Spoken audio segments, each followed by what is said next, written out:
India में अगर किसी कॉलेज में अगर 100 स्टूडेंट्स पढ़ रहे हैं तो उन 100 में से 50 या 60 स्टूडेंट का ही प्लेसमेंट हो पाता है। कभी कभार तो 30 स्टूडेंट का ही प्लेसमेंट होता है। यानी मान के चलो कम से कम 40 से 50% स्टूडेंट्स का प्लेसमेंट नहीं हो पाता। तो उनको क्या करना पड़ता है? ऑफ कैंपस ट्राई करना पड़ता है। आज की इस वीडियो में आपको वही बताने वाला हूँ कि ऑफ कैंपस आपको कौन सी जॉब लेनी चाहिए और कैसे जॉब लेनी चाहिए। सबसे पहले ये मान लो ऑन कैंपस किसको जॉब मिलती है? जिसका एकेडमिक में बहुत अच्छा स्कोर होता है, हर चीज में उसके स्कोर्स हाई होते हैं, मतलब वो टैलेंटेड बंदा हो गया या काफी मेहनत कर रहा हो शुरुआत से। अभी बच गए दूसरे पोर्शन जो कि मतलब टैलेंटेड तो होंगे बट शुरुआत से उतनी मेहनत नहीं कर रहे होंगे, शायद बैकलॉग्स होंगे, परसेंटेजेस कम होंगे, तो उन बच्चों का मोस्ट प्रोबेबली कैंपस में प्लेसमेंट नहीं हो पाता। तो उन्हें क्या करना चाहिए? देखो, अगर आपको पता है कि आपका ऑन कैंपस में प्लेसमेंट नहीं हो रहा या नहीं होने वाला क्योंकि आपने पास्ट में अच्छा स्कोर नहीं किया, आप या एलिजिबिलिटी में मीट नहीं हो रहे, तो सबसे बेस्ट तरीका क्या है पता है? ऑफ कैंपस में जॉब लेने का सबसे पहले एक अच्छी सी हाई पेइंग स्किल को चूज करो। देखो कि कौन सी स्किल मार्केट में है जिसकी बहुत अच्छी डिमांड है और जो आपके फील्ड के रिलेटेड है। अगर आप एक ऐसा जॉब रोल चूज कर लेते हो, उसका नॉलेज एक्वायर करो।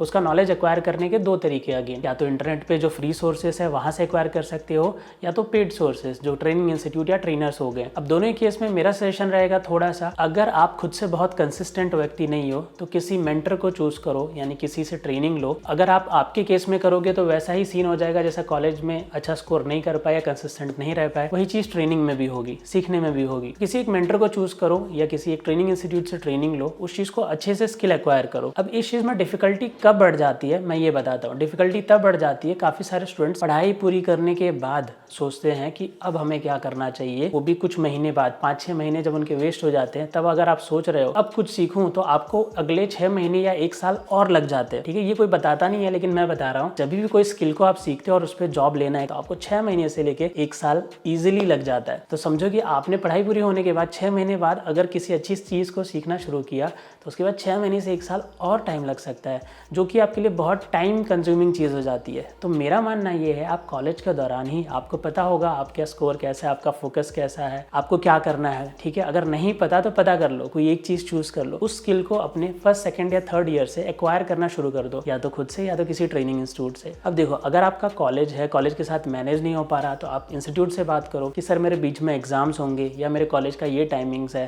तो आपके क्या टाइमिंग्स है, और आपके जो टाइमिंग के हिसाब से फ्लेक्सिबल हो और जो आपको मटेरियल भी प्रोवाइड कर रहा हो, रिकॉर्डिंग कोड्स, और मतलब बाद में भी सपोर्ट दे रहा हो। लेट सपोज कि आपकी ट्रेनिंग पूरी हो जाए, उसके बाद भी अगर वो सपोर्ट दे रहे हैं आपको, गाइडेंस, सपोर्ट, सारी चीज़ें, तो आप उनसे कनेक्ट करके बाद में भी सपोर्ट ले सकते हो। तो इससे क्या होगा, आप कॉलेज के दौरान कॉलेज भी हैंडल कर सकते हो और ट्रेनिंग भी हैंडल कर सकते हो।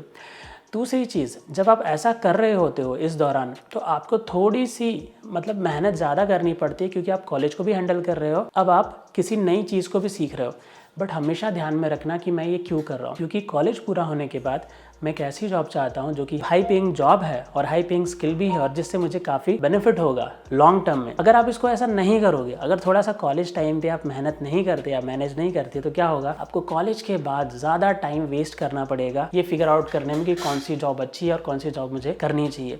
तो कॉलेज के दौरान अगर आप मेहनत कर लेते हो तो एक चीज़ होता है, जॉब मिलेगी कि नहीं, बट आपने एक ऐसी स्किल एक्वायर कर ली है जिसकी मार्केट में बहुत ही अच्छी डिमांड है और आपके पास वो स्किल है, तो आपको आज नहीं तो कल, थोड़ा टाइम लग सकता है लेकिन आपको एक अच्छी जॉब मिलनी है। अब देखो, प्रॉब्लम उसको ज़्यादा होगी जिसको अभी तक यही क्लियरिटी नहीं है, उसका कॉलेज पूरा हो गया है, उसको क्लियरिटी नहीं है कि मुझे क्या करना चाहिए। शायद उससे जो भी जॉब मिली उसने कर ली, उसमें कोई बुराई नहीं है, बट बाद में ऐसा लगता है कि शायद मुझे ये जॉब नहीं करनी चाहिए थी, मुझे वो जॉब करनी चाहिए थी, उसमें मतलब सारे बेनिफिट्स थे और काफ़ी सारी चीज़ें थी, पे भी हाई था। ये एक चीज़ है दोस्तों, ऑफ कैंपस में जॉब लेने का तरीका है, सबसे पहला स्किल एक्वायर करो, दूसरा एक मेंटर फाइंड करो या ट्रेनर फाइंड करो जो आपको गाइड करे इन बिटवीन या पूरी जर्नी के दौरान ट्रेन करे, तीसरा मेंटर से ये मेक श्योर करो कि आपको गाइडेंस मिले। मैं खुद एक चीज़ पे ट्रेनिंग देता हूँ, ये स्पेशली स्टैटिस्टिक्स बैकग्राउंड के स्टूडेंट या फार्मेसी या लाइफ साइंस रिलेटेड बैकग्राउंड के स्टूडेंट्स के लिए होता है। मैं एक रोल के लिए ट्रेन करता हूँ, क्लिनिकल साइंस प्रोग्रामर या स्टैटिस्टिकल प्रोग्रामर। तो मैं खुद मेरे स्टूडेंट को बाद में भी, ट्रेनिंग के बाद में भी उनको गाइडेंस अलाउ करता हूँ,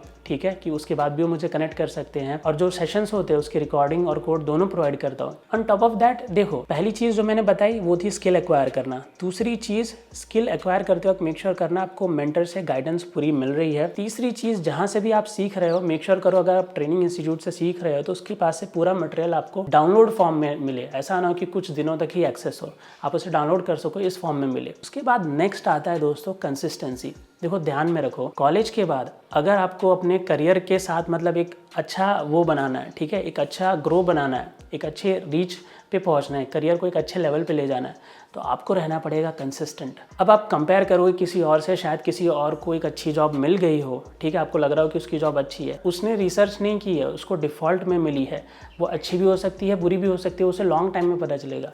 आपने कॉलेज टाइम पे ही अपनी सारी चीज़ें रिसर्च कर ली, इसकी ग्रोथ कितनी है, पे कितना है, डिमांड कितना है। जब आप लगोगे तो आप एक ट्रिमेंडस ग्रोथ करोगे, ठीक है, एक बहुत अच्छा ग्रोथ करोगे। तो मेरा यही सजेशन है कि जब आप अप्लाई कर रहे हो जॉब के लिए, जब आप इंटरव्यू की तैयारी कर रहे हो, तो उस वक्त आपको बहुत बार ऐसा होगा कि इंटरव्यू क्यों नहीं मिल रहे या इंटरव्यू देरी से मिल रहे, ये सारी चीज़ें होंगी। आपको उन चीज़ों से ध्यान हटा के फोकस करना है। देखो, एक सिंपल सा कॉन्सेप्ट होता है कि एक अच्छी जॉब मिलने से पहले आपको दिक्कत ज़्यादा होगी या मिलने के बाद?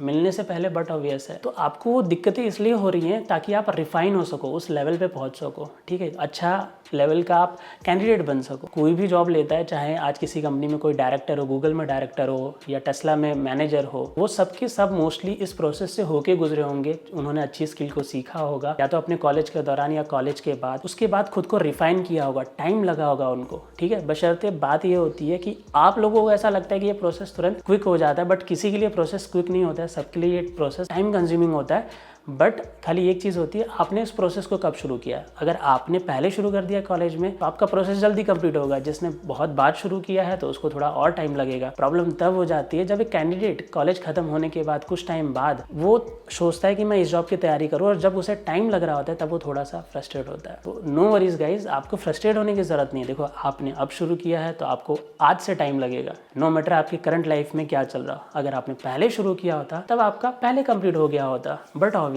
है, राइट। और देखो, अगर जॉब अप्लाई करने के बारे में बात करें तो जॉब अप्लाई करने के बहुत तरीके हैं। पहली चीज़, आपके कनेक्शंस, इंटरनल कनेक्शंस, आपके फ्रेंड्स होंगे, कलीग्स होंगे, पेरेंट्स के कोई वो हो सकते हैं पहचान के, ओके, पहला आप उनसे ट्राई कर सकते हो, ठीक है। दूसरी चीज़, लिंक्डइन एक बहुत ही पावरफुल प्लेटफॉर्म है। लिंक्डइन पे आपको वर्किंग प्रोफेशनल्स मिल जाएंगे जो कि ऑलरेडी इस रोल पे काम कर रहे हैं। आप उन्हें कनेक्ट कर सकते हो, उनसे गाइडेंस ले सकते हो, उनसे जॉब के लिए रेफरल मांग सकते हो। तीसरे प्लेटफॉर्म्स हैं जैसे नौकरी और भी सारे प्लेटफॉर्म है, बट सबसे पावरफुल होता है आपका इंटरनल कनेक्शन, जो कि आप अपने पेरेंट्स, फ्रेंड्स, किसी को भी ओपनली पूछ सकते हो। दूसरा लिंक्डइन, ये दोनों सबसे ज़्यादा पावरफुल होते हैं। अब एक चीज़ ध्यान में रखना, ये दोनों पावरफुल तो होते हैं, बट ये सारी चीज़ें टाइम कंज्यूमिंग होती हैं। तो मान के चलो, अगर आप आज जॉब अप्लाई करना शुरू कर रहे हो ना सीखने के बाद, तो आपको 6 महीने लग ही जाएंगे, इतना ध्यान में रखना। बट इस पूरी जर्नी के दौरान आपको इधर उधर ध्यान नहीं भटकाना है, आपको फोकस एकदम अपने काम पे रखना है।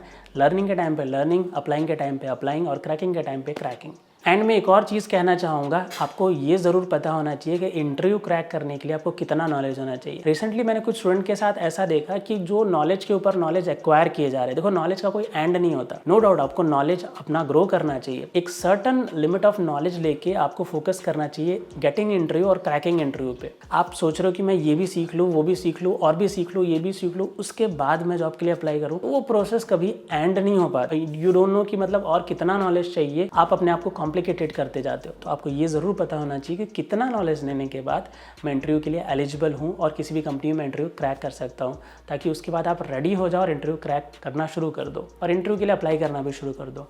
तो बस आज की वीडियो में बस इतना ही रखते हैं, मिलते हैं अगली वीडियो में, तब तक के लिए बाय बाय दोस्तों।